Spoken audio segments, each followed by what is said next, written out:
Hi to you all. My name's Laura and I run a company called Space Within. We're a coaching organisation and we work with people across the world. The work that we do is to enable those people to connect with what it feels like to be more human at work. One of the things I've been doing over the last few months is creating these little videos that I can share with you. And they're simply little snippets of information, little that I think is useful to share, little life lessons that have crossed my path that I want to pass on in the hope that they can be useful to you and can support you in your quest to feel more human too. Today's lesson is a really simple one and it's about the power of quiet time. Those of you that follow me often will know that I talk to this pretty regularly actually. I know there's some sort of irony in talking to the power of quiet time. But today I just want to pass on a little message as to at a physiological and then at a psychological level why quiet time is really important to us. So when I've spoken about this in the past, I've just talked about, at a soul level, how important this is. But actually there is some really important kind of scientific stuff that underpins this too. And I just want to share this with you today.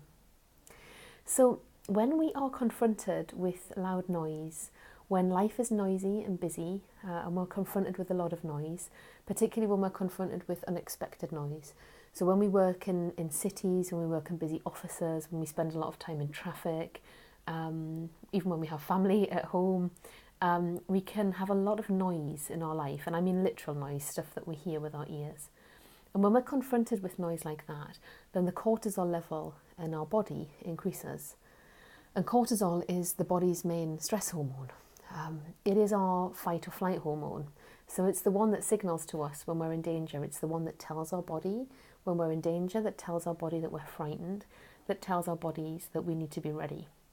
So what happens in noisy environments is that we have more cortisol in our body than is necessarily useful. And if we spend time in sustained periods of time in noisy environments, then the cortisol level in our body remains high. And if we're confronted with these dramatic noises, then the cortisol level in our blood will spike. And what that means, the good news about that is that cortisol, it has a place. It's not gets a bad rap as the stress hormone, but it does have a place because it helps our body to be ready. So at best, that means we're primed, we're ready for action, we're able to anticipate what's coming, we're ready to move. And there's a bad side to it as well, there's a downside to it. So when we've got too much cortisol in our bloodstream, in our body, then we essentially are in this permanent state of being stressed, right? Being worried about stuff, being ready, being conscious, being cautious, always having to kind of nervously, and I mean literally and metaphorically, look around us and be ready to go. And that's really damaging to our bodies in the long term.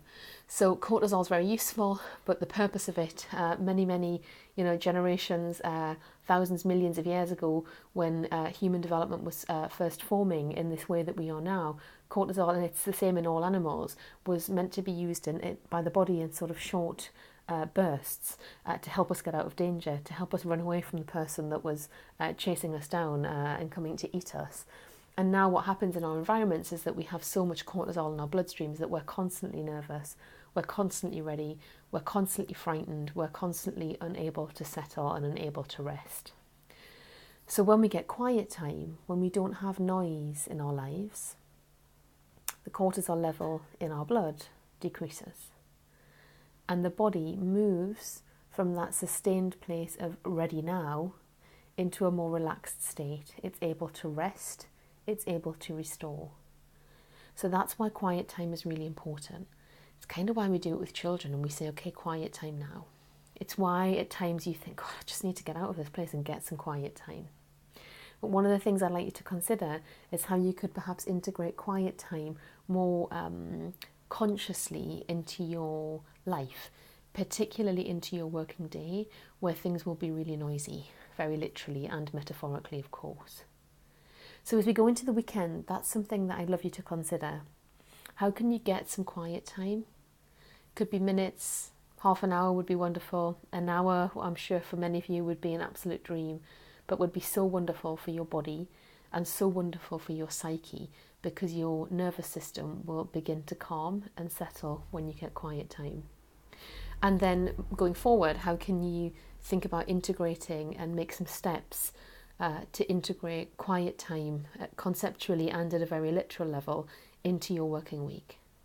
Your body will thank you for it, and your mind certainly will. I hope you have a lovely weekend and some spacious time. And if you do get some quiet time this weekend, I hope you enjoy it. And I will talk to you soon. Take care. Bye.